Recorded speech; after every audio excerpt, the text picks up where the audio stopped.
nous retrouver sur Equinox Télévision dans le cadre de cette grosse production quotidienne sur la télévision mondiale. Nous ferons également le plaisir de parcourir quelques sujets d'actualité qui auront suscité pas mal de réactions, non seulement sur la toile, mais également dans les différentes chaumières. La grande équipe s'est fortement mobilisée, comme c'est d'ailleurs le cas tous les jours. Accueillons, comme cela se doit, M. Charles Armel. Bonjour. Bonjour Didier Patrice, bonjour à tous les catholiques du monde entier, plus précisément à ceux du diocèse de Bafia. Bonjour à Monseigneur Cléda, bonjour à Monseigneur Jean Balga et bonjour à Monseigneur Commun. C'est bien, il fallait ça. J'aurais peut-être dû dire Monseigneur Charles Armel. Merci en tout cas. Megui est des nôtres également ce matin. Bonjour Megui. Bonjour Didier Patrice, oui, bonjour à tous nos téléspectateurs du Zénith. Ça va bien Megui?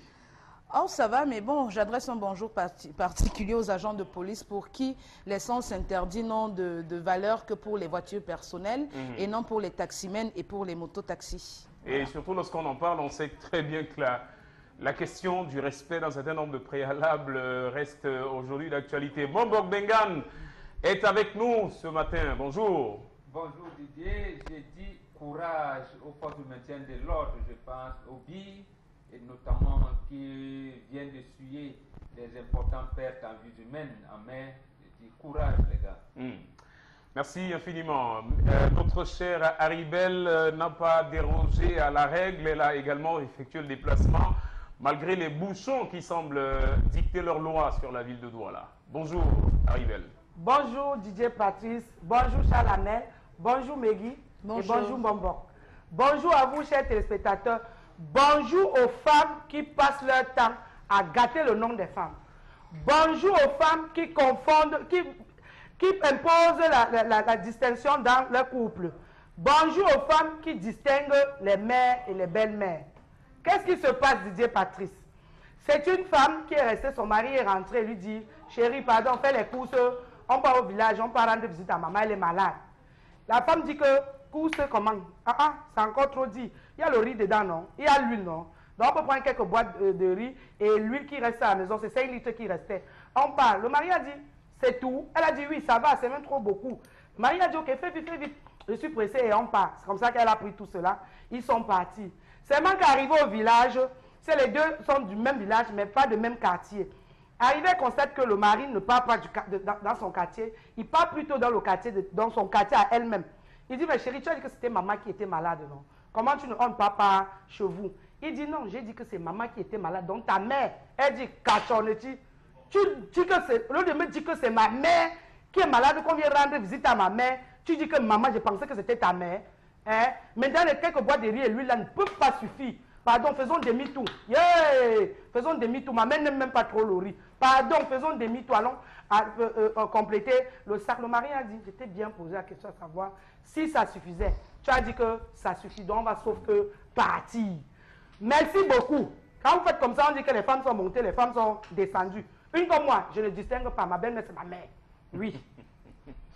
Merci Haribel pour cette histoire du jour qui met aux prises les dames entre elles. Donc généralement, j'aime à dire que femme contre femme, ça donne que du sourire. Maman Bengan, qu'est-ce qu'on peut dire de l'histoire du jour? Les femmes sont devant la barre. Non, devant la barre, non. Nous voulons, comment je vais dire ça, nous voulons reposer le problème sur le plan social ici. Il y a même une chanteuse qui a dit « je m'en fous des belles-mères ». C'est une traduction normale. Ici, pour certains jeunes filles qui aimeraient aller en mariage sans connaître même leur belle-mère, elles vouent déjà une certaine haine à l'égard des personnes qu'elles ne connaissent pas. Et ça veut dire qu'elles ont des stéréotypes qu'elles voudraient traduire lorsqu'elles sont en mariage désormais. Et l'histoire du jour nous donne la traduction de cet écart de comportement-là de la part de certains de nos femmes. Voyez. Mais bon, peut-être heureusement que toutes les comportement peut-être à l'égard de leur belle-mère ou à l'égard de la femme en général. Non, à l'égard de leur belle-mère. Oui. Parce qu'une femme qui veut aller en mariage, d'abord, elle n'est même pas encore fiancée, mais elle commence à vous dire, moi et ma belle-mère, ce sera l'eau, le feu. Moi, ma belle-mère et moi, ce sera tant. En réalité, je pense que cette femme-ci, elle peut être classée dans cette catégorie-là. Mais moi, lui en a pris cette fois-ci. Or, l'homme, lui, l'a considéré, il considère sa belle-mère comme sa mère, considère sa propre mère biologique comme sa mère. Quand on parle de maman, il ne fait pas de distinction entre sa belle-mère et sa maman. Merci, on va certainement revenir sur la question avec vous, Mbobo Bengan, mais avant, je préfère laisser le temps aux hommes de ce plateau de réagir sur la question. Vous imaginez, Charles Armel, votre compagne, vous lui dites que on va voir ma mère et puis elle décide de ce que vous devez acheter. C'est généralement pas ce qu'il y a de plus consistant qu'on puisse imaginer. Mais après, elle découvre que le peu de choses qu'elle aura choisi, c'est finalement vers sa maman que cela doit aller. Et elle dit non, il fallait me dire que c'est ma maman qu'on allait voir. Et on aurait dû prendre quelque chose de plus consistant. C'est incroyable quand même. Il faut dire que c'est incroyable. Il y a un proverbe bien de chez nous qui dit « La charité bien ordonnée commence par soi-même ». Et plus loin, une autre maxime précise en disant « Mieux vaudrait que ma mère meure que ma belle-mère ne meure ».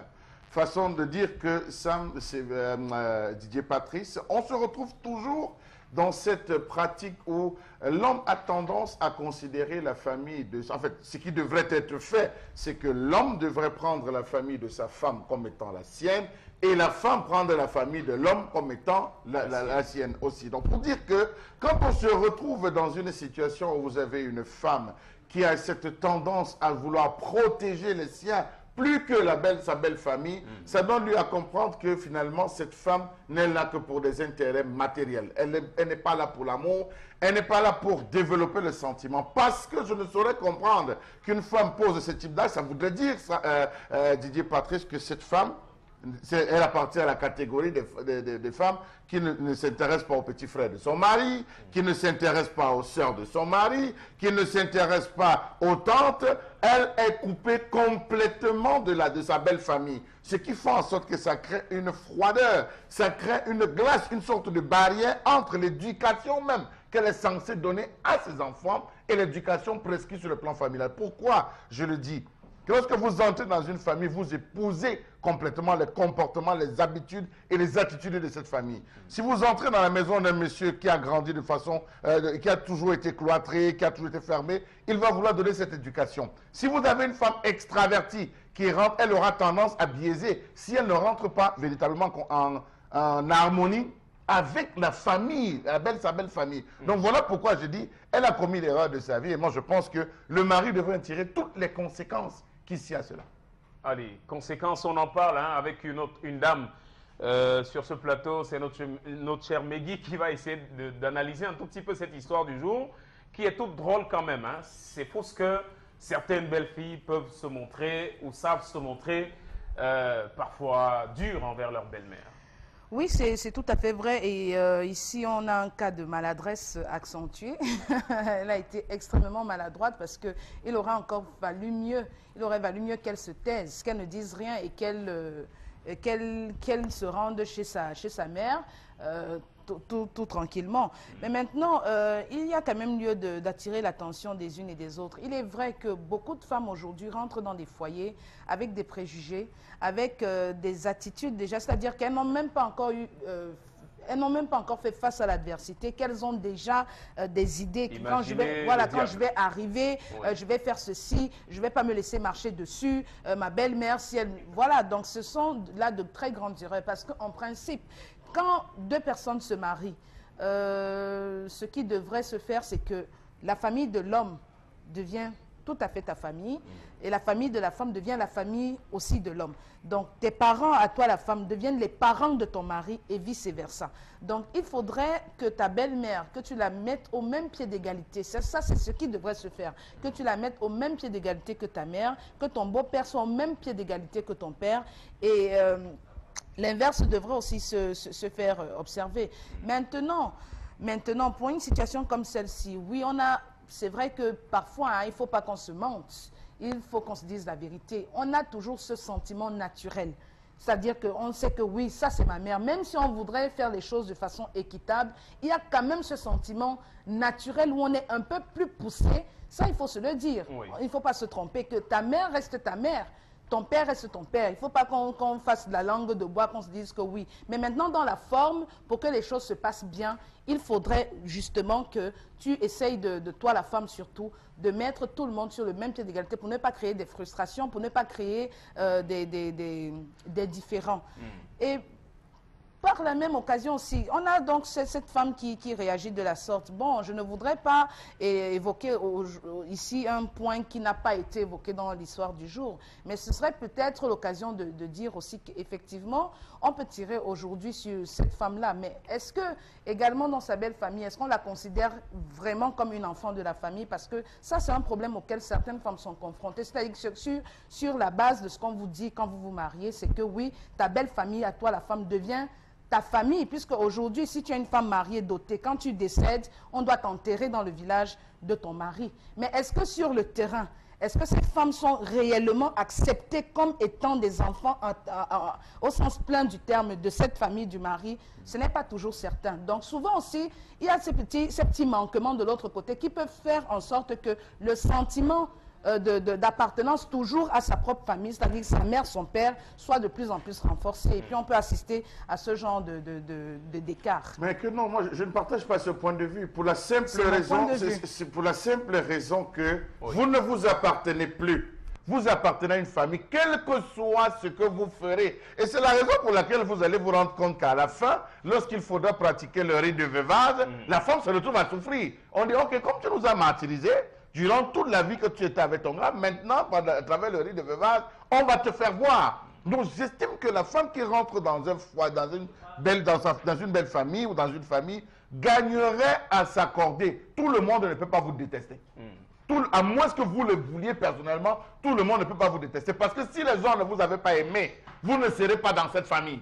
Il faut le préciser. C'est une succession de oui. Ça, la femme ne le sait pas. Il y a une enquête de moralité qui est faite. Absolument. Avant que la famille ne se lève pour venir dire nous venons doter une femme, il y a une enquête de moralité qui est faite. Est-ce que cette fille est bien? Alors, dans ce cas-là, Charles Ormel, est-ce que cette enquête de moralité a été faite? Mais cette enquête de moralité a été faite. Et je pense que le mari, connaissant les habitudes de sa femme, ça, c'est un mari c'est un stratège. La politique qu'il a, c'est un stratège. Il est un fin stratège. Il est disciple de Confucius, même, j'irai plus loin. En disant qu'il a dit à cette femme, maman est malade. Oui. Là, il n'a pas précisé. Certainement, il n'avait même pas de téléphone. Maman est malade. Allons au village. Elle, sachant que c'est la maman de son mari, dit donc coupons le riz qui est à la maison, on coupe ceci, on enlève ça, on va de manière légère. Mais lorsqu'elle arrive, elle se rend compte que véritablement c'est sa propre mère. Regardez la réaction qu'elle adopte. Donc j'estime qu'il faudra que beaucoup de femmes se regardent dans le miroir et se disent que je dois dès aujourd'hui apprendre à respecter ma belle famille parce que désormais c'est avec elle que je vais composer, jamais sans elle. Allez, absolument, jamais sans elle. De toutes les façons, les femmes gagneraient à accepter de s'intégrer, parce qu'il y va également de l'intégration, de l'acceptation des autres. Est-ce que vous savez, je termine avant que est-ce que vous savez qu'il y a des familles ou des couples où lorsque la soeur de l'homme entre, la belle soeur de la femme entre, la femme va se coucher dans la chambre, elle ne sort plus. Lorsque la maman arrive, la femme commence, elle crée des maladies, elle crée ceci, elle crée pour provoquer. Ah non, mais je dis, c'est pas ça. Alors, permettons à Mbombog de réagir sur la question. Vous savez, le sujet est passionnant. On va rappeler d'ailleurs que nos contacts s'affichent au bas de l'écran et vous pourrez éventuellement réagir sur la toile et nous nous ferons le plaisir de rendre vos différentes réactions sur ce plateau. Mbombog Wengan.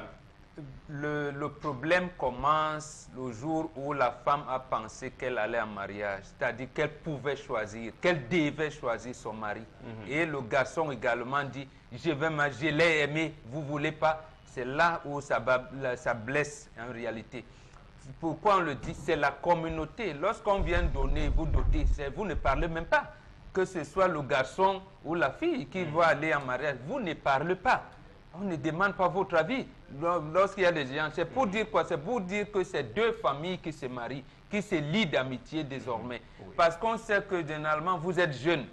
Vous êtes appelés à les encadrer l'un et l'autre. Et l'autre chose, c'est quoi? C'est que, qu'est-ce qui était la conséquence? C'était que quand votre belle-mère est malade, ou alors quand une femme est malade, elle va là où ses filles sont en mariage, et vice-versa. C'est-à-dire que moi, le garçon, je suis d'abord disposé à accueillir ma belle-mère.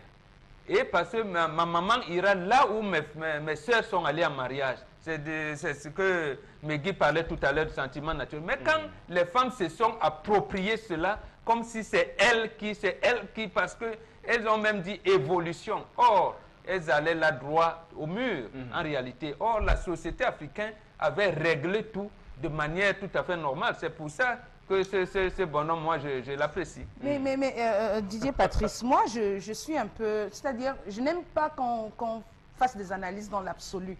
Il faut toujours relativiser. Il faut toujours relativiser. Et alors, je suis contre la posture qui voudrait que chaque fois qu'il y a un problème, qu'on s'en tienne toujours au fait que c'est à cause de la femme, parce que la femme n'a pas voulu que les choses aillent bien. Vous comprenez? J'ai dit que je réprime vertement le comportement de cette femme-là. Parce qu'en principe, ce qui devrait se faire, c'est que quand vous allez en mariage, la famille de votre mari devient votre famille. Charles Amel a dit ici que oui, si on a pris cette femme, ça veut dire que la famille l'a d'abord aimée parce qu'il y a une enquête de moralité qui a été faite. Et c'est au terme de cette enquête de moralité qu'on a estimé qu'elle pouvait entrer dans cette famille. Alors, si vous avez estimé qu'elle a justement la moralité nécessaire et que par la suite, vous vous rendez compte que les choses changent, ça veut dire qu'il y a un couac. Il y a un couac. Il faut toujours, avant de tirer sur les autres, essayer de se regarder en copie pour dire, ok, si l'autre a changé, quelle est ma part de tort? Parce que je vous dis... Ça veut dire aussi qu'elle a caché aussi... Elle a caché son comportement. Mais pas forcément. Il ne faut pas analyser dans l'absolu. Pas dans l'absolu. Laissez-moi chuter. Laissez-moi chuter. Vous parlez, moi je vous coupe pas. Non, n'allez pas dans l'absolu non plus. Vous parlez, tu as dit que tu ne veux pas dans l'absolu. Je ne vous coupe pas. Moi, j'ai parlé de quelques secondes seulement. Vous avez au moins 3 minutes de parole.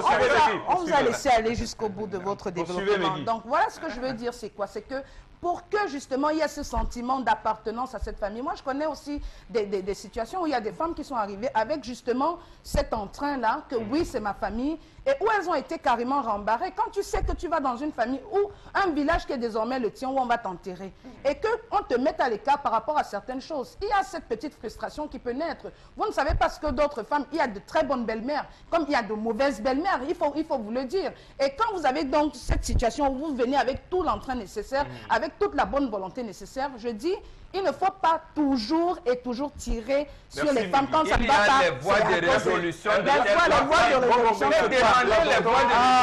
tels conflits. Non, les hommes, vous n'êtes pas blancs. Vous n'êtes pas blancs. Permettez-nous d'avancer. Le sujet se poursuit. Vous n'êtes pas blancs non plus. Les spectateurs, mais nous, on va prendre la réaction de Haribel pour sortir de ce sujet-là. Et éventuellement, c'est sûr que nous y reviendrons avec les réactions des téléspectateurs sur la question. Belle-mère mauvaise, belle-mère bonne, de toutes les façons, il faut relativiser et essayer un tant soit peu de régler les petits différends qu'il y a entre les humains. Ça existera toujours dans le monde dans lequel nous sommes. Allez, Haribel, pour sortir. Oui, Didier, pour avoir causé avec cette femme, elle dit qu'elle a réagi comme ça parce que son mari a souvent l'habitude de dire belle-mère.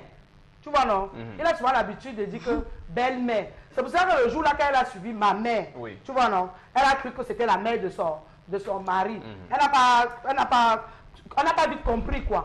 Mais pourquoi d'abord installer ça dans un couple? Pourquoi d'abord installer que belle-mère, belle-mère, belle-mère?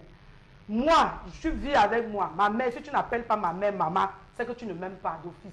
Si tu n'appelles pas ma mère maman, tu ne m'aimes pas. Et de deux, vous les hommes aussi, vous poussez souvent les femmes à réagir n'importe comment. Parce que quand c'est de votre côté, vous protégez vite, hein?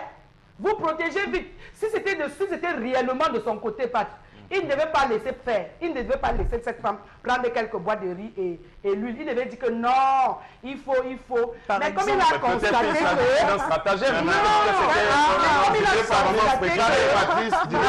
Je ne peux pas accepter que Haribel dise des choses pareilles. L'homme, généralement, ne se déplace pas. Il envoie toujours sa femme. On m'a appelé que maman, ça ne va pas. Généralement, laissez le fait qu'il envoie. Vous, les femmes, si il arrive qu'on fouille le sac de femmes, on va se rendre compte qu'il y a beaucoup de papiers d'envoi d'argent que les femmes envoient. Plus à leur père qu'à leur mère. Ça, c'est connu. On ne va pas entrer dans ce secret. Mais pour dire que... C'est pareil pour les hommes, il faut laisser tomber. Pour dire que quand c'est la mère qui est malade, ma mère qui tombe malade, la première personne que je dois déléguer, c'est d'abord ma femme. Parce que je travaille. Parce que c'est ta mère, non? Parce que c'est sa mère. Merci, merci, merci infiniment. Il va dire que les enfants fréquentent. Si c'est ma mère, il va dire que les enfants fréquentent. Quand vous avez des familles qui estiment que oui, ma belle-fille, on va sortir du sujet, Begui. On va sortir du sujet. Il se poursuit sur la toile et via les SMS également que nous allons certainement recevoir, mesdames et messieurs. Merci d'accueillir la transition qui nous permet d'ouvrir l'autre pan de cette production qui consiste à prendre la colère de Charles Armel qui va se pencher aujourd'hui sur le laxisme au sein des institutions républicaines.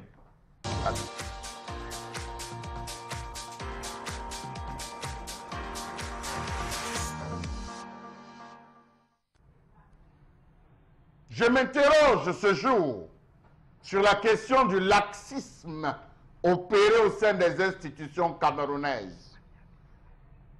Institutions plantées, organisées, structurées en séminaires, forats, colloques et j'en passe, sur des réflexions dont les solutions sont connues.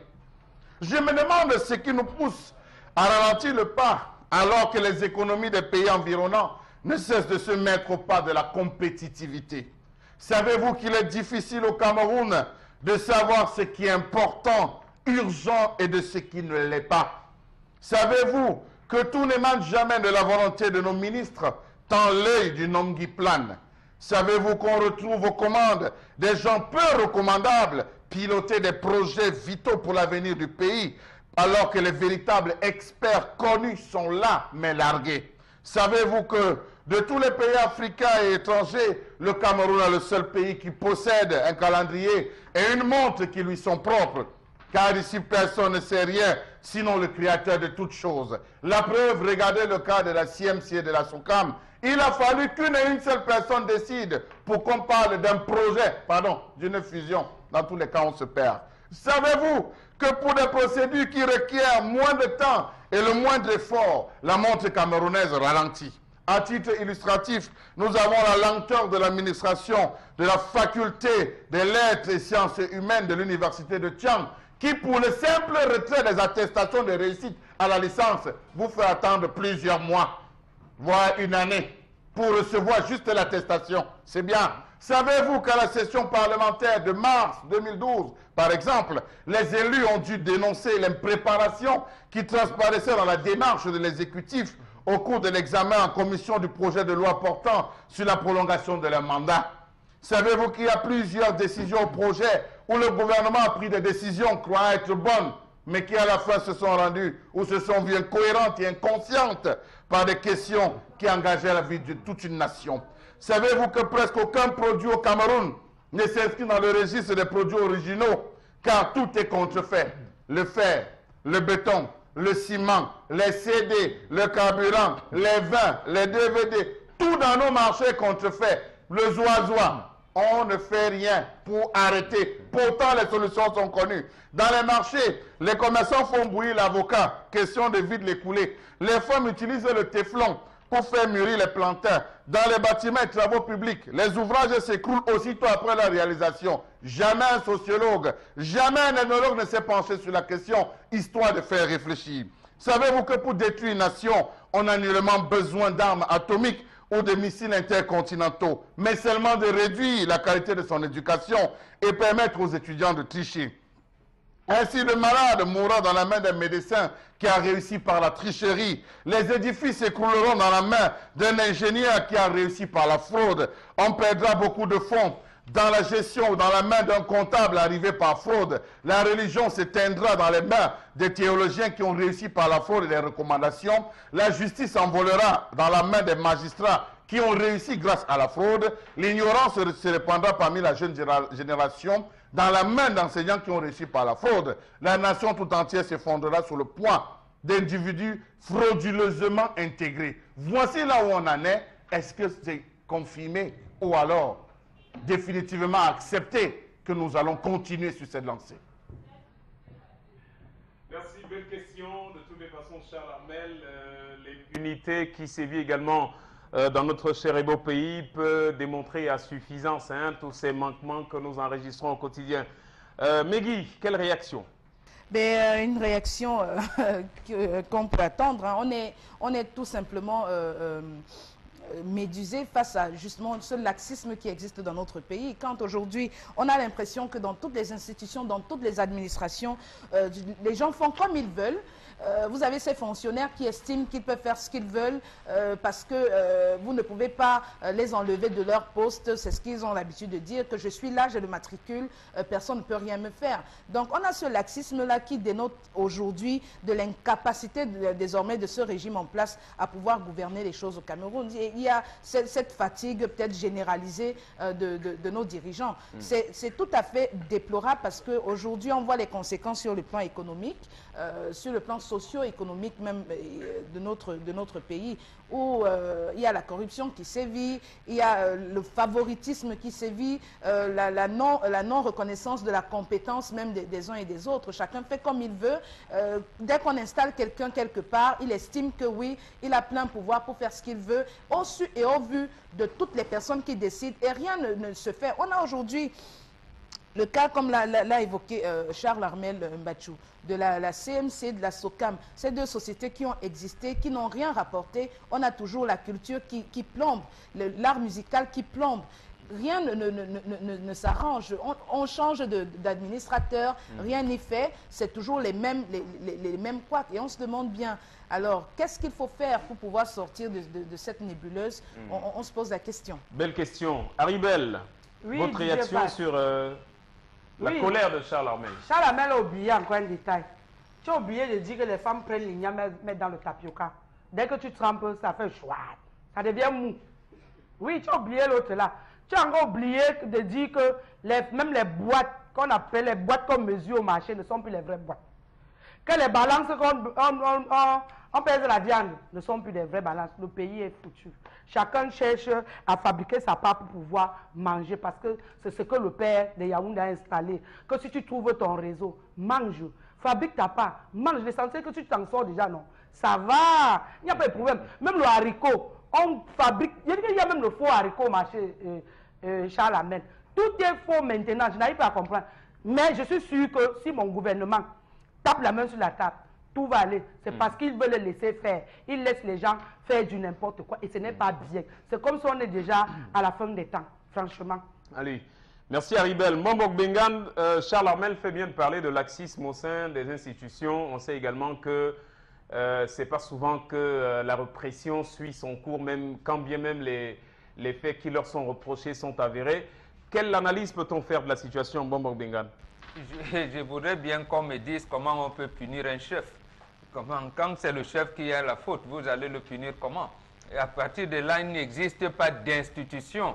On parlait de la Haute Cour de justice qui pourrait punir le chef de l'État, les ministres et autres hauts responsables de la République. Pourquoi je le dis?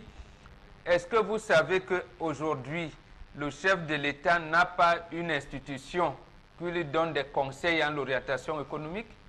Le Conseil économique et social, dont l'Assemblée nationale réunie en session dernièrement, a même revu les tests d'orientation, c'est-à-dire on lui a adjoint l'environnement, parce que vous parlez des problèmes d'environnement aujourd'hui, climatique et tout ça. Cette institution-là doit avoir 150 membres. Or, 4 seulement sont vivants, et depuis des années. Je veux dire, ça veut dire qu'il y a 146 qui sont décédés, et le président de la République le sait. Ceux qui sont vivants, c'est Ayang Luc, le président, Emmanuel Zete, le vice-président, et 2 membres, Fotso Victor et Joseph Kadi de Fosso. Bon, voilà donc les gens qui ont la charge de conseiller le chef de l'État sur les orientations économiques. On y a ajouté maintenant les aspects de climat. De quel pays voulez-vous mener? L'autre institution, on n'en parle même plus.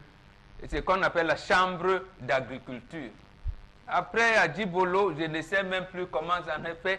On ne sait pas. Finalement, le même président de la République confie à la chambre de commerce le manioc de deuxième, de troisième génération, alors qu'il existe une chambre d'agriculture. Donc, lorsqu'on parle de laxisme, goulot d'étranglement, tout ça, en réalité, il y a un seul chef.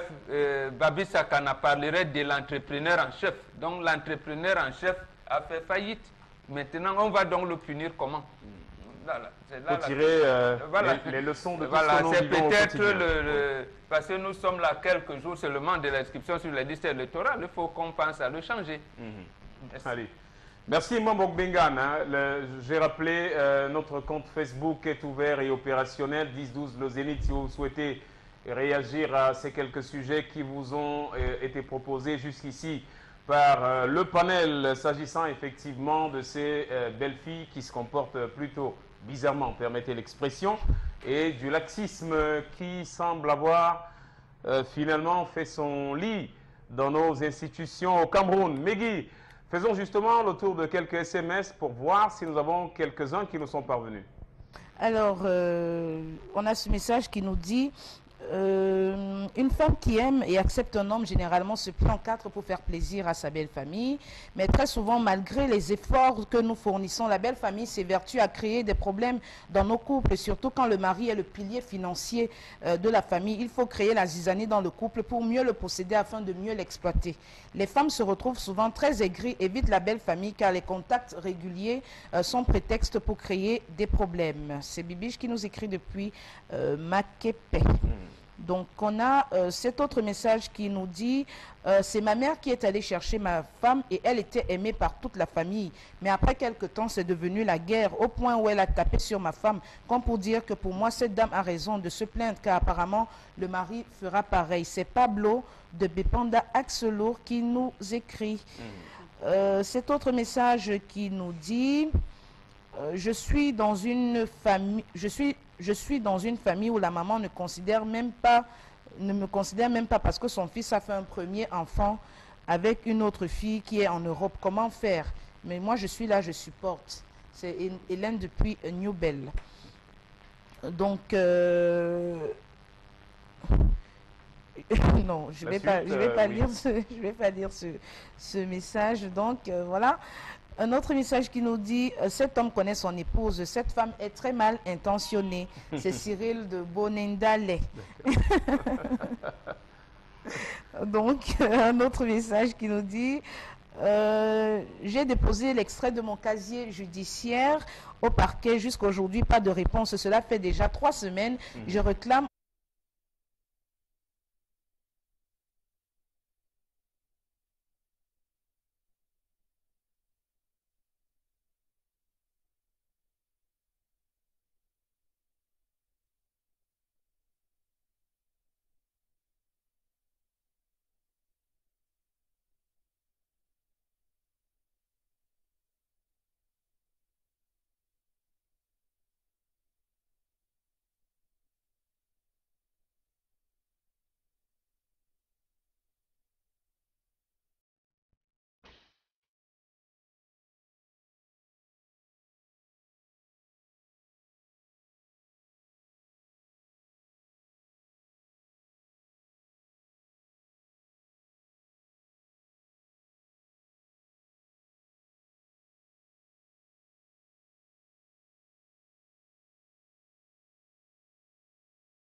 Et là, c'est de génération en génération. Merci Megui. Rendez-nous un dernier message, après quoi nous prendrons la transition qui nous permettra d'accueillir notre invité du jour.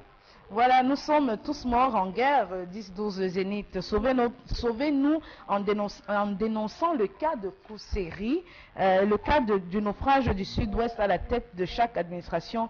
Il y a un homme de 70 ou 80 ans.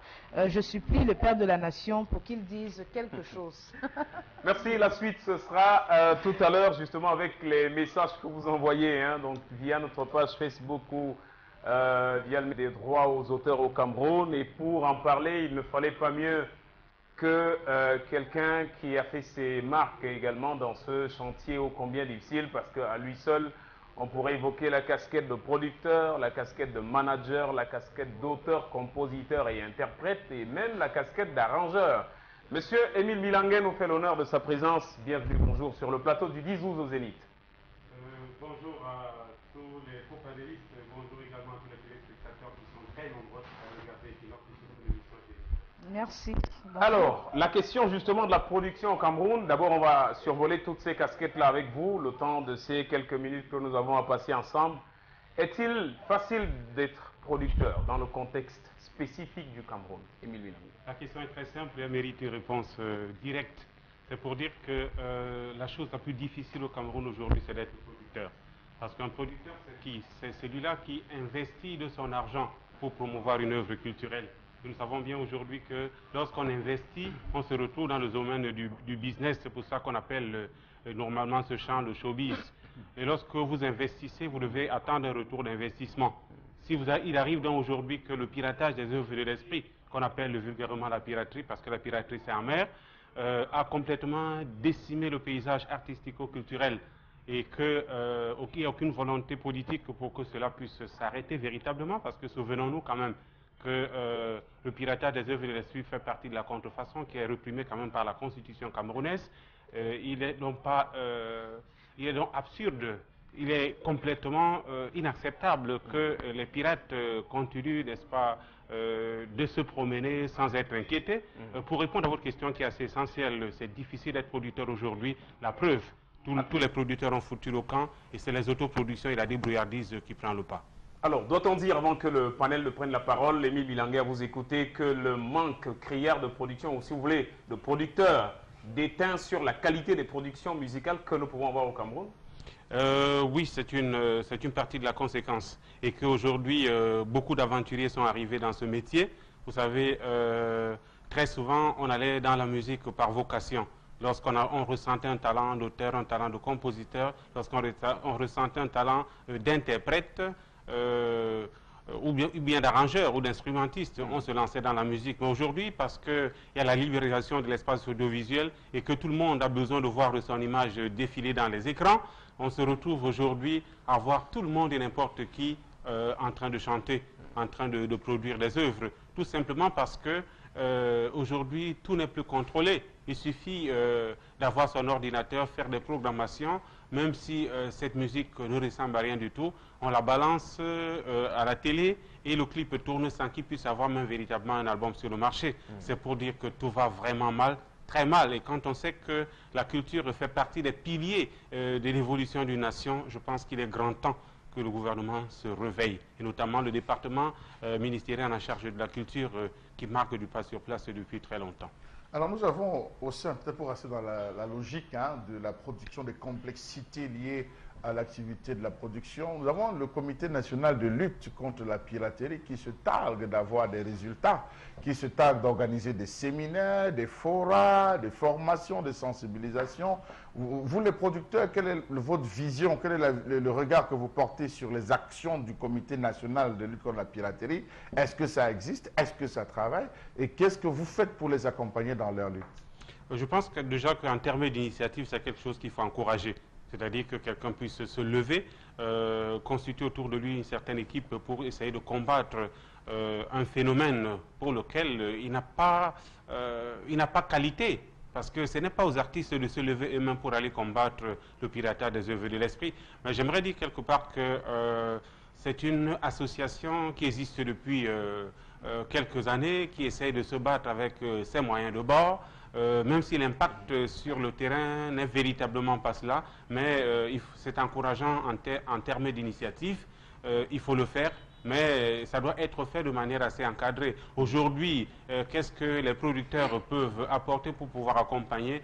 Je dois dire que nous souffrons d'une maladie au Cameroun, c'est que les gens ne font pas, nous ne faisons pas des choses en groupe. Chacun essaye de faire son one-man show de son coin. Je pense que ce comité de lutte contre la piraterie a organisé ça et là un certain nombre de spectacles. C'est à peine même si les autres artistes sont associés, c'est à peine même si on fait avec tout le monde. C'est comme si on a créé juste un autre réseau parallèle pour essayer de prendre un peu d'argent auprès des annonceurs, un peu d'argent auprès du ministère de la Culture, parce que là-bas également, il faut avouer que malgré que rien n'est véritablement fait, il y en a quelques-uns quand même qui ont un réseau qui leur permet quand même de grappiller dans ces 1 milliard de comptes d'affectation que le chef d'État débloque chaque année pour soutenir la politique culturelle au Cameroun. Mais aujourd'hui, qu'est-ce qui pourrait justement, monsieur, décourager, parce qu'on se rend compte que de plus en plus les artistes se plaignent de ce que les producteurs se font rares. Et comment vous pouvez expliquer ce phénomène? Qu'est-ce qui pourrait décourager les producteurs justement? Je venais de le dire et je vais le répéter peut-être avec des termes plus explicites pour que je me fasse mieux comprendre. Je voulais dire que pour produire, il faut investir de l'argent. Et un producteur devient donc un homme d'affaires entre guillemets. Et lorsqu'on fait un investissement, on attend un retour d'investissement. Aujourd'hui, le CD ne se vend plus. Pour mettre un album sur le marché, une production moyenne, autour de 5 à 6 millions de francs CFA, pour que cet album sorte et que le CD, vous le mettez même à un prix démocratique que de 1000 francs pour le rendre accessible à tout le monde, personne ne l'achète parce qu'on peut retrouver la même chanson à 200 francs, parfois même la compilation de tous les autres titres qui sont agréables à l'écoute, tout ceci rassemblé à 200 francs seulement. Du coup, le producteur se rétracte et se dit ben, c'est quel le business où on investit sans avoir un retour d'investissement. Vous savez que même quand bien même il y a de la passion quelque part à un certain moment, lorsqu'on n'est pas soutenu, on se fatigue et on se lasse. Mais il faut dire quand même que malgré tout, il y a encore des producteurs. Ça, il faut le dire. La preuve, je suis là. Voilà, comment vous vous en sortez donc? Est-ce qu'il n'y a que la vente du CD qui pourrait ramener de l'argent dans tout ce système de la production musicale? Oui, je dois dire une chose aujourd'hui, c'est que avec le piratage des œuvres de l'esprit, avec tout ce désordre institutionnalisé dans l'univers de la musique, ce qu'il faut beaucoup plus savoir, c'est que le gros perdant, c'est le producteur. Parce que lorsque vous produisez un artiste, vous devez non seulement sponsoriser l'enregistrement au studio, vous devez en même temps également sponsoriser le pressage et la distribution des supports. Mais lorsque l'album marche, et qu'on commence à inviter l'artiste dans les spectacles, ce n'est plus le producteur qui gagne, c'est l'artiste lui-même. Donc le gros perdant, en fait, c'est le producteur. Donc du coup, ça devient quelque chose de véritablement compliqué. Mais vous savez, il y a certaines personnes qui font certaines choses par passion. Et en toute chose également, il faut savoir que l'expérience compte pour beaucoup. Moi, je ne me suis pas découragé dans la production, même si je ne fais pas une production à trop grande échelle, parce que je ne suis pas milliardaire. J'essaye d'utiliser les petits moyens de bord que j'ai. L'expérience que j'ai me permet peut-être de pouvoir vendre les albums dans d'autres pays en dehors du Cameroun, de pouvoir vendre dans le e-commerce avec la nouvelle technologie. Le support lui-même qu'on peut retrouver ici au Cameroun chez les distributeurs habituels, vraiment il ne se vend plus du tout et ça décourage tous les producteurs. Vous avez, je l'apprécie également, indexé le gouvernement, je parle des autorités publiques, parce que les artistes, eux, ne peuvent pas lutter contre le piratage des œuvres de l'esprit. À quel niveau l'État a-t-il failli, ou les institutions? Vous avez interpellé le ministre tout à l'heure. Ou bien vous pensez qu'il y a des gens tapis dans l'ombre qui font prospérer cette île? Et en quoi l'État a-t-il failli? Il y a une partie de la réponse à votre question. Je pense bien que vous êtes suffisamment informé quand vous posez cette question. Je pense qu'il y a un désordre organisé. Certaines personnes tapis sous l'ombre ont intérêt à ce que les artistes puissent être divisés. Je peux même dire qu'ils montent les uns contre les autres parce que dans ce désordre, ils parviennent à attirer les ficelles. Attirer les ficelles parce que, figurez-vous, nous avons eu la possibilité de voyager un peu partout en Afrique et dans le monde entier. Le Cameroun est la seule nation où il y a un compte d'affectation de 1 milliard de francs CFA pour soutenir la politique culturelle. C'est une manne, mais elle va où? Elle est dilapidée d'année en année. Et de telle façon qu'on se dit, si on vous donne de l'argent pour pouvoir gérer, gérez-le à bon escient. Et vous qui débloquez cet argent, ayez quand même un droit de regard pour savoir qu'est-ce qu'on en fait. c'est comme si on débloquait 1 milliard du contribuable camerounais tous les ans et qu'on laissait voler par les bandits. Le cas précis sur votre... Vous êtes producteur. Oui. Est-ce que vous êtes, au moins, fait comme les autres artistes, vous vous êtes réunis en 5, 6 ou 10 producteurs en disant au gouvernement que non, voilà la politique. Vraiment, aidez-nous sur tel chapitre pour au moins le piratage, pour qu'on ait un marché, bon, je dirais à peu près sain. Ou bien quelque part de marché où quand même on peut... Même si c'est à titre démocratique pour les prix. Je comprends votre préoccupation.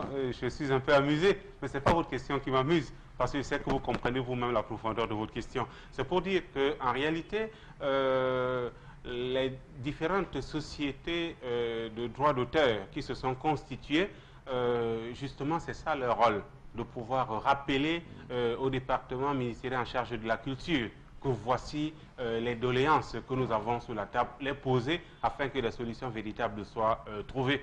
Mais je dois vous dire que plusieurs ministres ont défilé à ce département et c'est la même chose qui continue tous les jours. Est-ce que le mal est tellement profond qu'aujourd'hui, on n'arrive plus à rien faire? Et quand on sait que rien n'est plus puissant que l'État, on se rend compte quelque part qu'il y a quand même un problème de volonté.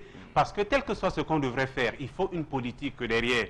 Beaucoup de producteurs qui se mettent ensemble, je dis même, on est allé au-delà même des producteurs. Toute la corporation artistique s'est mise ensemble à essayer à partir de la Socinada jusqu'à la CMC, jusqu'à la SOCAM, qui est née sous les jupons du ministre Amadou Toumouna, sans avoir une véritable identité juridique.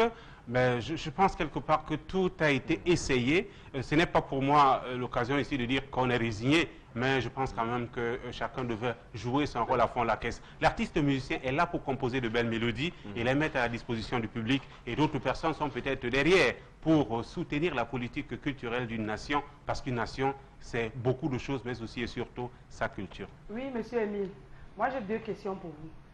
La première, la suivante. Quelle est la part du producteur quand l'artiste met son CD sur YouTube? Quel est le bénéfice du producteur? Et la deuxième question, c'est parce que vous êtes mon producteur que je suis obligé de mettre votre nom dans ma chanson. Parce que chaque fois je suis Émile Milanguer.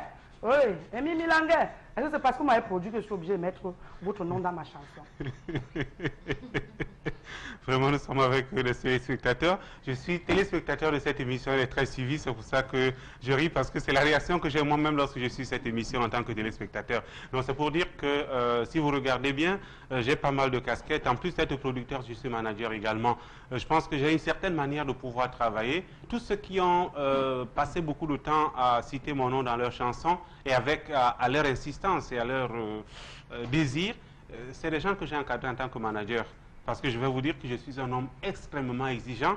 Quand l'artiste regarde ce qu'il a été par le passé et le travail qu'il a fait avec moi jusqu'à pouvoir avoir des résultats qu'il a, je vous dis que même en dehors du studio, tout le monde dit Émile Milanguer, c'est mon père. Beaucoup ont pensé que c'était un vieux, parce que lorsqu'on regardait des gens très âgés qui disaient mon père, mon père, mon père, le jour où ils m'ont vu, parce que c'est pas tous les jours qu'on me voit quand même, ils se sont dit mais c'est tout ça, Émile Milanguer? C'est pour dire en réalité que lorsque vous êtes professionnel dans votre métier, votre travail, votre réputation vous précède.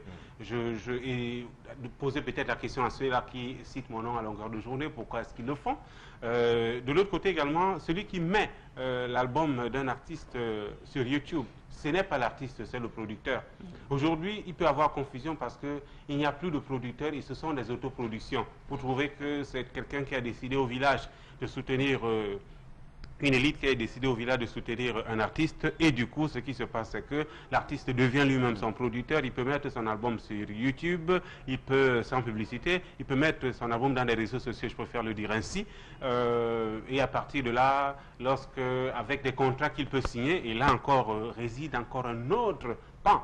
L'artiste il doit demeurer artiste, parce que lorsqu'il rentre dans d'autres considérations qui ne sont pas les siennes, il peut se faire flouer. Absolument. Ouais. Alors, comment est-ce qu'on ne vous a pas vu, vous, la personne d'Émile Milanguer, assister à tous les débats qui sont généralement organisés tout autour de la production musicale au Cameroun? C'est s'il y en a. Et quel est le regard que vous portez? Tantôt, on parle de fusion de la CMC SOCAM, tantôt on parle d'un projet de fusion. qui va être adopté dans les différentes assemblées générales, finalement, on se perd sur la question. Et pourquoi vous ne dénoncez pas ces gens qui sont tapis dans l'ombre et que vous certainement connaissez? Je veux dire une chose, c'est que vous avez absolument raison quand vous dites que je ne suis pas présent dans les différents querelles de chapelle, parce que quand bien même vous décidez même de pouvoir dénoncer quelque chose, il faut avoir une conviction quelque part. Mais je dis que ceux qui divisent les artistes, c'est les politiciens rompus à la tâche. Ils ont réussi à briquetériser cette machine de façon à ce que vous ne savez même plus de quel côté vous pouvoir vous placer pour essayer d'orienter d'une façon ou d'une autre. C'est pour dire que c'est avec mon cœur que je parle et j'ai des larmes aux yeux. Parce que quand je regarde ce qui se fait ailleurs, quand je dis ailleurs, dans d'autres pays africains, l'organisation des festivals, la promotion des différents spectacles, des organisations étatiques pour pouvoir promouvoir la culture camerounaise. Quand je vois par exemple que lorsque je suis annoncé dans un autre pays africain, je suis accueilli comme un chef d'État. C'est à peine si on sait, tout le monde sait, bon, ben, Aimé Milangué fait dans la production et tout. Je suis allé avec un certain nombre d'artistes. Nous sommes arrivés au Gabon, en Guinée équatoriale, en Afrique du Sud. C'est le tapis rouge qu'on déroule. On dit le grand maître est là. Bon, vous allez me dire que personne, nul n'est prophète chez soi. Mais c'est pour dire en réalité que lorsque vous avez un certain nombre de convictions, vous devez faire des efforts pour que vous ne soyez seulement pas en train de dire des choses pour dire, mais le jour où vous décidez de dire des choses, que vous soyez en train de dire des choses et être sûr qu'elles sont comprises là où vous les dirigez. D'accord, Émile, merci. C'est bien retenu, bien difficile d'être artiste ou, si vous voulez, producteur au Cameroun. Mais revenons sur la décision en elle-même. La mise en œuvre, effectivement, urgente, il faut le préciser, de la prescription du chef de l'État qui vise à assainir le milieu de l'art musical au Cameroun en fusionnant les deux entités. Une qui a un agrément comme dans les conditions que nous connaissons tous, une qui a existé et donc le vécu est connu avec beaucoup de redevances qui sont encore à recouvrir aujourd'hui. On connaît le combat de Sam Bende autour de la question. Alors, cette fusion-là, que peut-elle apporter? Que peut-on espérer ou attendre d'une telle décision? On est encore parti là pour un autre rêve qui va peut-être prendre beaucoup de temps pour devenir véritablement une réalité. Je pense que c'est vrai, il n'est pas trop tard pour bien faire. En termes de prescription par la plus haute hiérarchie, le chef de l'État, c'est une très bonne chose. Encore faudrait-il que cela soit suivi. Je sais que le Premier ministre, chef du gouvernement, suit ce dossier au jour le jour, mais je pense que la culture, pour me résumer, n'est pas la priorité du gouvernement en place. Et il faudrait quelque part qu'on essaie un peu de regarder la culture avec un peu plus de considération et de respect, de façon à ce que les choses soient beaucoup plus prises au sérieux. Il y a deux sociétés de droits d'auteur. On parle de fusion-absorption, on parle de projet fusion-absorption. Mais je pense quand même que quelqu'un comme Sam Bende, qu'on l'aime ou qu'on ne l'aime pas, il a géré quand même une société qui existe. Malgré toute la fougue qu'il a tout autour lorsqu'il veut défendre de tes positions, ça devient même passionné. Ça devient même quelque part personnel, mais la SOCAM, quand même, on sait comment est-ce qu'elle a existé. Et quand il faudrait qu'on aille à la table de la fusion, et que ceux qui sont signataires, qu'on puisse se poser la question s'ils ont la légitimité nécessaire pour pouvoir signer. Je parle du grand frère Bendeka, je parle du grand frère Moussa Issam, il faudrait quand même quelque part qu'on soit sérieux. Quand ça part sur de telles bases, est-ce que cela est de nature à ramener le sérieux, le calme et la paix tant attendue? Est-ce que ce n'est pas la peur finalement de voir des musiciens devenir milliardaires en un temps record, comme on le voit dans l'Afrique, en Afrique de l'Ouest, aux États-Unis, partout, qui fait en sorte qu'on maintienne le désordre dans ce secteur? Vous avez sorti là une parole de sagesse. Tout comme les entraîneurs locaux pour l'équipe nationale du Cameroun, c'est le même problème qu'il y a avec les artistes musiciens, parce que je vous dis que pour qu'un artiste musicien devienne milliardaire, c'est très facile. C'est vrai, parmi les artistes musiciens, il y a des milliardaires. Je m'excuse un peu de le dire ici. Manu Dibango est milliardaire, il ne m'a pas mandaté pour le dire. Richard Bona également. Il y en a des artistes qui ont beaucoup d'argent, mais au moins, l'artiste moyen devait être capable tout au moins de vivre de son art. Quand on voit des confrères qui nous ont quittés, qui étaient obligés d'être soutenus par des médias pour qu'on puisse faire la quête, pour, je pense à la sœur Lisati. Je vois un peu ce que cette chaîne de télévision a fait pour qu'on puisse collecter des fonds pour pouvoir sauver Lisati, alors que associé, son titre associé, et l'autre... Nostalgie. Oui, Nostalgie continue encore de se vendre. Je pense que par son album-là, qu'elle a eu le mérite de pouvoir produire à cette époque, arrangé par un certain École Roosevelt, et pouvait quand même avoir des moyens de vivre un autre sort que ce qu'elle a connu. Quand on aime avoir des moyens de vivre un autre sort que ce qu'elle a connu. Quand on regarde Charlotte Bango, qui a soutenu la musique camerounaise dans les cœurs, quand on voit le grand combat qu'a mené Guy Lobet et qui a été foudroyé, on voit... Messi Martin. Oui, Messi Martin, ils sont vraiment très nombreux qui sont partis.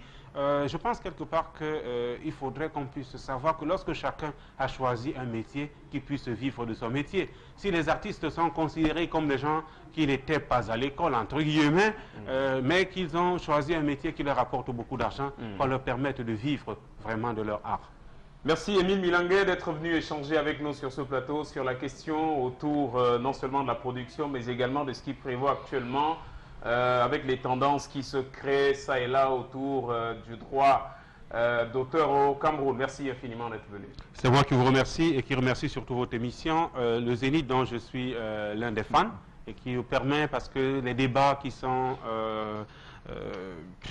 entretenus sur le plateau chaque jour nous donnent beaucoup de baume au cœur, même si de l'autre côté on se rend bien compte que ce n'est presque pas suivi, mais continuez, un jour certainement cette voix sera entendue. Merci, nous allons observer une petite pause et nous serons revenus pour la seconde partie de cette production du mardi. Retour sur le plateau du 10-12 Le Zénith. Pour la seconde partie, nous allons accueillir quelques réactions qui nous sont parvenues via notre adresse Facebook et surtout le contact qui s'affiche au bas de votre petit écran. Voici le rendu de Megui. Voilà donc sur la colère de Charles Armel, le laxisme est une suite logique dans nos services publics où les gens accèdent aux postes de travail par le népotisme, le clientélisme, le tribalisme, le régionalisme, la corruption. Les valeurs patriotiques et l'intérêt public sont relégués au second plan. C'est Don Zabé qui nous écrit depuis Chang. Voilà. On a caché ça sous le vocable d'équilibre régional. Absolument. Voilà.